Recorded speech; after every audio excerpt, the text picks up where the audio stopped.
नमस्ते बच्चों। आज हम आपको संधि का चौथा भाग विसर्ग संधि बताने जा रहे हैं। तो जानिए विसर्ग संधि की परिभाषा क्या होती है।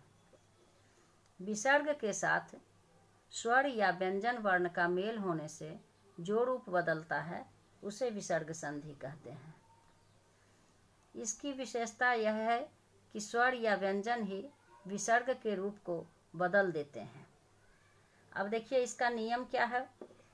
तो पहला नियम है, यदि विसर्ग के पहले अ रहे और विसर्ग के बाद किसी वर्ग का तीसरा, चौथा या पांचवा वर्ण या य, र, ल व ह में से कोई वर्ण हो तो विसर्ग के स्थान पर ओ हो जाता है।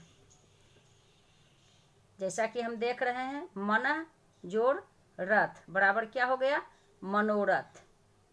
तो यहाँ विसर्ग के स्थान पर क्या आ गया, ओ, यानी ओ की मात्रा।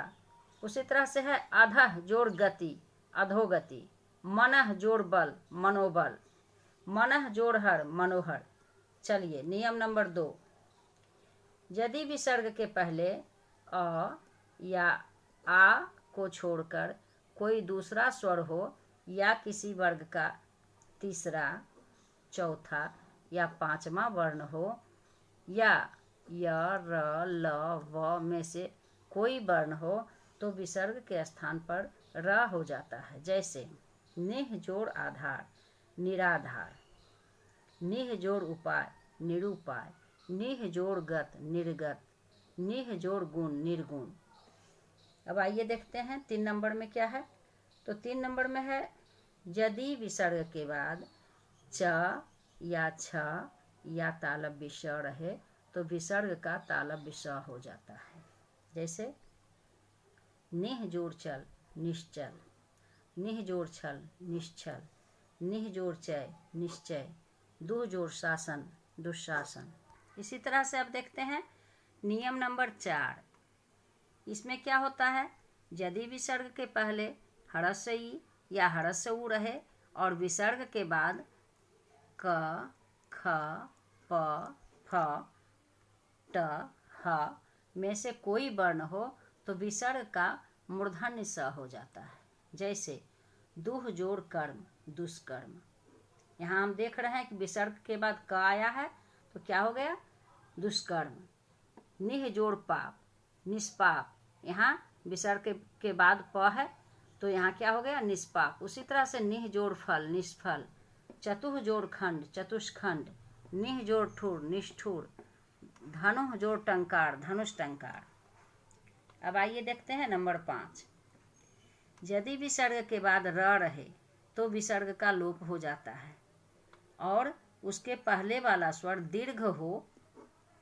दीर्घ हो जाता है। जैसे निह जोड़ रोग, निरोग।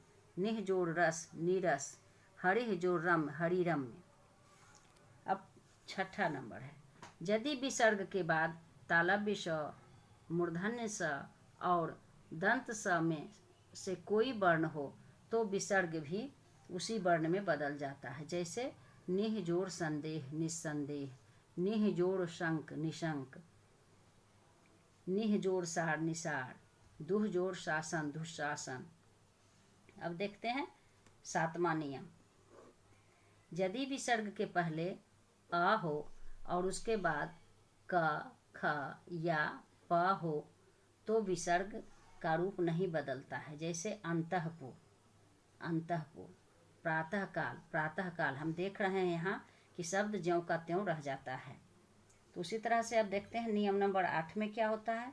तो यदि विसर्ग के बाद त हो तो विसर्ग का स हो जाता है। जैसे नमः जोड़ ते, नमस्ते।